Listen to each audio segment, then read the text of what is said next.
नमस्कार, मैं हूं आपके साथ आंचल मित्तल और आप देख रहे हैं भारत एक्सप्रेस। दिल्ली विस्फोट की जांच जैसे जैसे आगे बढ़ रही है, एक के बाद एक नए खुलासे हो रहे हैं।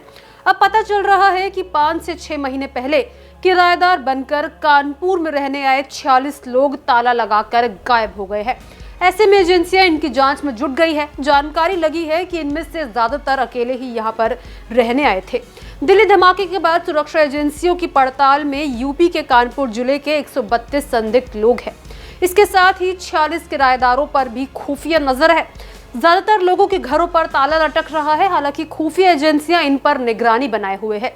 शहर में मिले 132 संदिग्धों में सर्वाधिक 43 लोग पश्चिमी जोन से हैं, पूर्वी जोन से 39, सेंट्रल जोन से 31 और साउथ जोन के 19 लोग एजेंसियों की रडार पर है। इनकी जांच में जुटी एजेंसियां सभी की रोजाना की गतिविधियों के साथ वर्चुअल गतिविधियों पर भी नजर रख रही है। साथ ही उनके स्पेशल मीडिया अकाउंट और उनकी फ्रेंड्स लिस्ट की भी जांच की जा रही है। साथ ही उनके लिस्ट में किसी बड़े प्रतिष्ठान से जुड़े लोगों के नाम है या फिर नहीं, अगर है तो उनसे कब से और किस स्तर की दोस्ती है। इतना ही नहीं, इन संदिग्धों ने बीते कुछ महीनों में कहां-कहां यात्रा की है, इसकी भी जानकारी ली जा रही है।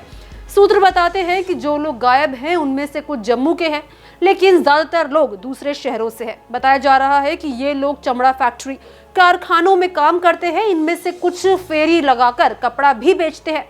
तो वहीं इनके बारे में जांच की गई तो इनके मकान मालिकों के पास इन लोगों का आधार कार्ड तक नहीं मिला।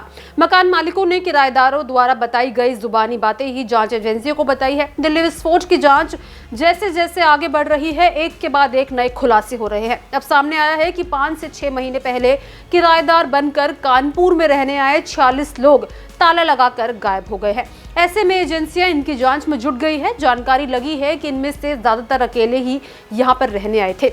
शाहीन का कनेक्शन कानपुर से जुड़ने के बाद जांच एजेंसियों की नजर यहां टिकी तो विस्फोट की घटना के 5 दिन बाद अशोकनगर से आरिफ मीर को हिरासत में लिया गया। उसके बाद से कानपुर में जांच एजेंसियों की टीमें लगातार गोपनीय तरीके से सर्च अभियान चलाए हुए हैं।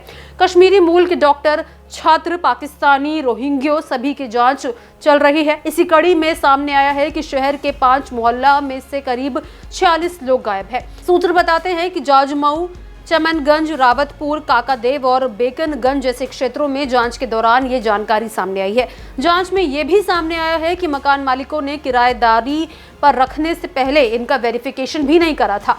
दो समुदायों के बीच छोटी छोटी बातों को लेकर रावतपुर अक्सर चर्चा में रहता है। जुलूस पर खौलता पानी डालने, आई लव मोहम्मद जैसे प्रकरण जैसे उदाहरण है। ऐसे में सुरक्षा एजेंसियां रावतपुर और बेकनगंज को ज्यादा सेंसिटिव मानकर चल रही है। यह बड़े पैमाने पर पड़ताल की जा रही है। दिल्ली स्पेशल सेल ने विस्फोट के बाद शाहीन परवेज समेत डॉक्टरों की गिरफ्तारी की थी। तो वहीं सूत्र बताते हैं कि विस्फोट के मामले में सीधे तौर पर जुड़े अब 1 दर्जन लोगों को डिटेन किया जा चुका है। इनकी सीडीआर से मिले नंबरों और बातचीत के रिकॉर्ड के आधार पर अलग अलग शहरों में एजेंसियों ने जांच शुरू की।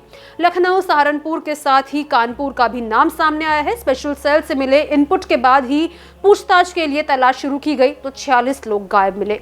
अब ये मामला आए दिन इसके परत पे परत खुल रहे हैं। देखना होगा कि इस मामले में आगे क्या कुछ निकलकर सामने आता है। इसको लेकर आपकी क्या राय है, कमेंट बॉक्स में जरूर शेयर करें।